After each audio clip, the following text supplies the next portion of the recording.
Hello, students. Hope all of you are doing good. We have studied till now about communication, what are the different types, what is the process of communication.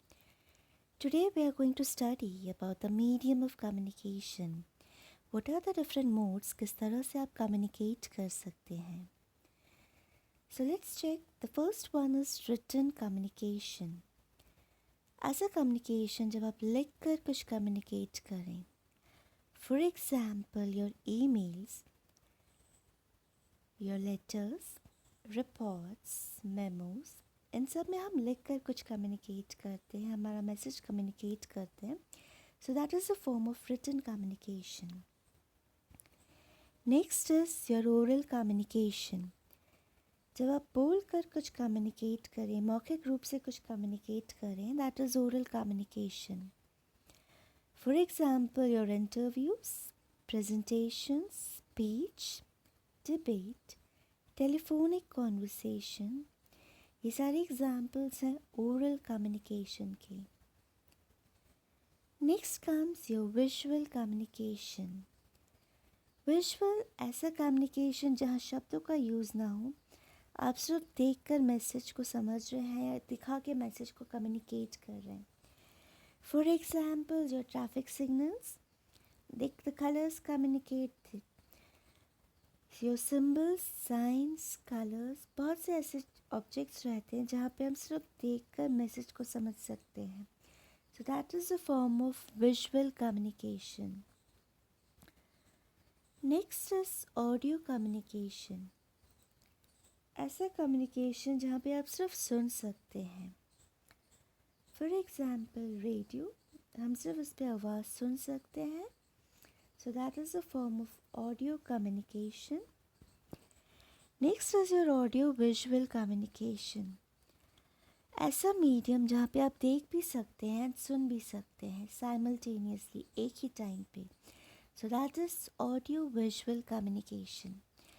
For example your television, your YouTube videos, these are all parts of your audio visual communication जहाँ हम देख भी सकते हैं, सुन भी सकते हैं. Next comes your computer-based communication.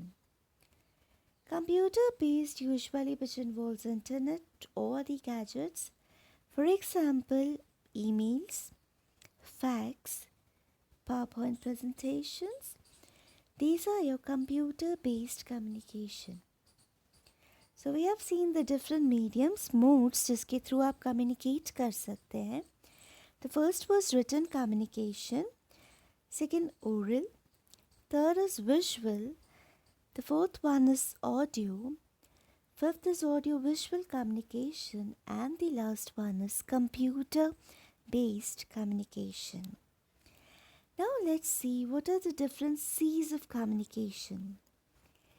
We have 7 C's of communication. ऐसे elements जो हमारे communication को बेहतर बनाते हैं. So let's see what are the 7 C's of communication. The first C is candid. Candid means to express an honest and sincere way. जब भी आप अपनी बात को व्यक्त करें, बहुत स्पष्ट तरीके से व्यक्त करें, ऑनेस्टी के साथ, सिंसियरिटी के साथ अपनी बात को कहें. That is what is candid. Next is clear. Communication should be free from doubts or confusion. जब भी आप अपना मैसेज कन्वे करते हैं, उसमें कोई डाउट्स नहीं होने चाहिए. दैट मीन्स या एम्बिग्विटी नहीं होनी चाहिए. आपकी बात का कोई डबल मीनिंग नहीं निकलना चाहिए. एक ही बार में आपकी बात क्लियरली समझ में आ जानी चाहिए. सो दैट इज़ क्लियर. उसमें ना कोई डाउट्स होने चाहिए, ना कोई कन्फ्यूजन होना चाहिए उस बात को सुन के. The third C is complete. All the important information should be provided. ऐसा नहीं हो कि आप आधी अधूरी इन्फॉर्मेशन प्रोवाइड करें और आपके रिसीवर को आपको दोबारा कांटेक्ट करना पड़े. अपनी बात को पूरी तरह से एक ही बार में व्यक्त करें. जो भी इम्पोर्टेंट पॉइंट्स आप बताना चाह रहे हैं, सारे पॉइंट्स को साथ में इंक्लूड करके कम्युनिकेट करें. कंप्लीट इन्फॉर्मेशन, पूरा इन्फॉर्मेशन प्रोवाइड करें. So that is what is complete. Next is correct. Information to be communicated should be error free. आप जो भी इंफॉर्मेशन प्रोवाइड कर रहे हैं वो सही होना चाहिए, उसमें कोई गलतियाँ नहीं होनी चाहिए, कोई मिस्टेक्स नहीं होनी चाहिए. So it should be error free, without any mistake, without any problems. The next one is concise. That means to the point. Extra and unnecessary information should not be provided. जब भी आप अपना message communicate करते हैं, इस बात का ध्यान रखिए कि जो भी आप बात कहें वो टॉपिक से रिलेटेड हो. ऐसी बातें जो टॉपिक से कनेक्टेड नहीं हैं, उन इश्यूज़ को हमें हमारे कम्युनिकेशन में इंक्लूड नहीं करना चाहिए. सो नो एक्स्ट्रा और unnecessary information should be provided. The next C is concrete. That means information provided should be factual. जो भी आप बात कहें वो फैक्ट्स पर बेस्ड होना चाहिए, उसकी ऑथेंटिसिटी को कोई क्वेश्चन ना कर सके. So it should be factual, जिस पे कोई डाउट रेज ना कर सके. Next is courteous. Courteous means your communication should be marked by respect and consideration for your receiver. जब भी आप कम्युनिकेट करते हैं, जब भी आप किसी से बात करते हैं, मेक श्योर कि आप अपने जो ऑडियंस है, जो आपके रिसीवर हैं, उनको पूरी तरह से रिस्पेक्ट दें. पूरा रिस्पेक्ट के साथ में ध्यान रखकर आप अपनी बात को कम्युनिकेट करें. अपने रिसीवर को आप इम्पोर्टेंस दें. It is important. तो हमेशा कर्टसी का हमें ध्यान रखना है जब भी आप कम्युनिकेट कर रहे हैं, चाहे वो फॉर्मल कम्युनिकेशन हो, चाहे इनफॉर्मल कम्युनिकेशन हो. हमेशा हमें रिस्पेक्ट देना है हमारे रिसीवर को. So these were the 7 C's of communication: candid, clear, complete, correct, concise, concrete and courteous. But many times when we communicate, हाँ, ये होता है कि हमारी बात पूरी तरह से सामने वाले के पास नहीं पहुंच पा रही है. There can be a number of reasons for that. In problems को हम कहते हैं barriers. Barriers in communication. So the word barriers mean an obstacle, a hindrance, or a problem that comes in the way of transmission of a message and it blocks the process either completely or partially. जब भी हम communicate करते हैं, कई बार बहुत तरह की रुकावटें आ जाती हैं जिसे हम कहते हैं बैरियर्स. इस वजह से आपकी बात पूरी तरह से कन्वे नहीं हो पाती है आपके रिसीवर को. So let's see what are the different barriers which create problem in communication. The first one is your psychological barrier or the psychological noise. Communication theory में जब हम noise word का use कर रहे हैं, it means a situation which act as a distracting force. ऐसे barriers, ऐसी चीज़ें जो आपके communication को रोकती हैं या प्रॉब्लम क्रिएट करती हैं, डिस्ट्रैक्ट करती हैं. So that is noise. So the first one is psychological noise. Psychological noise means as a disturbance which is related to mental turbulence. कई बार होता है कि हम फिज़िकली तो प्रेजेंट रहते हैं, मेंटली कहीं और रहते हैं. फॉर एग्ज़ाम्पल, अगर आपके माइंड में कुछ प्रीऑक्यूपाइड आइडियाज़ हैं, ऑलरेडी कुछ बात आप सोच रहे हैं, सो आप नेक्स्ट बात पे फोकस नहीं कर पाते. At that time if someone talks to you, आप उनकी बातों पे पूरी तरह से 100% फोकस नहीं दे पाते हैं. So you can miss something. So that creates a barrier. Then you might have anxiety issues और फटीग. फॉर एग्ज़ाम्पल, अगर आप बहुत ज़्यादा एक्साइटेड हैं, आप बहुत थके हुए हैं, इवन दैट टाइम पे अगर आपसे कोई बात करेगा, कुछ मैसेज कम्युनिकेट करता है, कई बार होता है कि हम उस बात को ध्यान से नहीं सुनते हैं. सो again that creates a barrier. Sometimes you can even have ego issues. आपको शायद स्पीकर पसंद ना हो, इसलिए आप उनकी बात ना सुने, या उस टॉपिक से आपको प्रॉब्लम हो तब भी आप उसकी बात ना सुने. So ego also creates a barrier and आपका प्रॉपर कम्युनिकेशन को completely फ्लो होने से वो रोकता है. Next is your physical noise. Physical noise का मतलब है related to the physical disturbances in your surrounding. कई बार होता है कि जब आप कम्युनिकेट कर रहे हैं, आपके आसपास के एनवायरनमेंट में बहुत सारा डिस्टर्बेंस हो सकता है बहुत शोर हो जिस वजह से आप कम्युनिकेट ना कर पाएँ, आपको कुछ डिस्टर्ब कर रहा हो, या आप कोई गैजेट्स यूज़ कर रहे हैं वो प्रॉपरली वर्क ना करें. सो ये सारे फिज़िकल डिस्टर्बेंसेस हैं जो आपको कम्युनिकेशन को डिस्टर्ब करते हैं. So they are called as physical noise. Next one is your semantic barrier. Semantic barrier is related to language. जब भी कम्युनिकेशन में लैंग्वेज की वजह से कोई प्रॉब्लम क्रिएट होती है उसे हम कहेंगे semantic barrier. For example, common language का आप यूज़ नहीं कर रहे हैं, जो आपका रिसीवर है वो उस लैंग्वेज से फ्रेंडली नहीं है, so that can create a barrier. वो आपकी बात को अच्छे से नहीं समझ पाएंगे. सेकेंडली, अगर सिलेक्शन ऑफ वर्ड प्रॉपर नहीं है, that can create either ambiguity, double meaning create हो सकता है, या फिर अगर सिलेक्शन ऑफ वर्ड्स ऐसा है कि सामने वाला समझ ही ना पाए, so again that can create a barrier.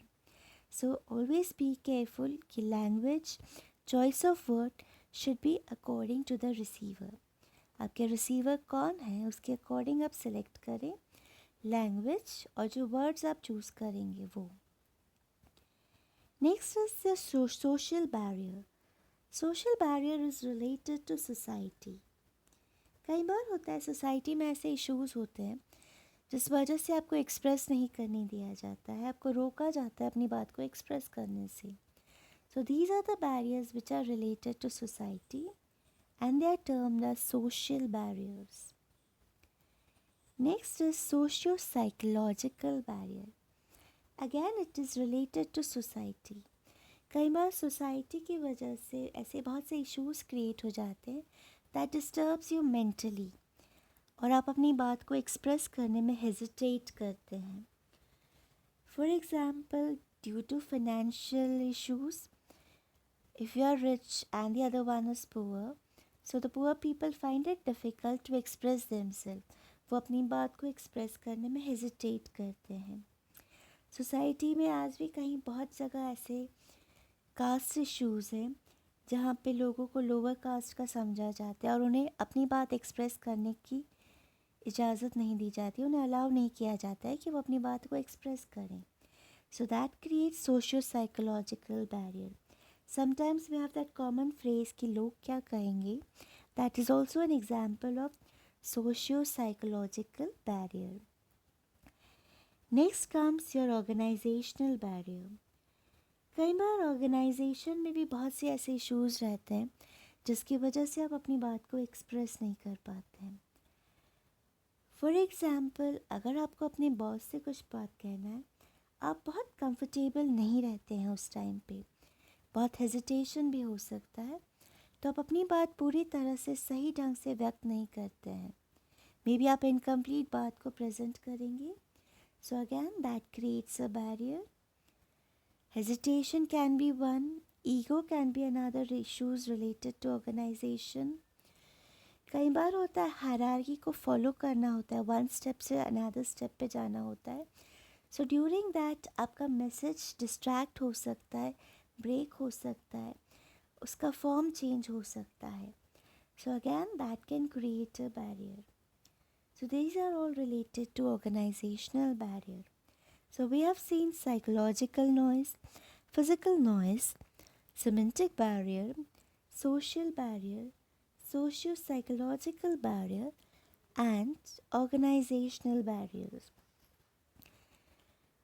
Now, since we have barriers, we need to take some steps to remove these barriers to make our communication effective. Let's see what are the different ways to overcome barriers in communication. किस तरह से आप इन problems को solve कर सकते हैं.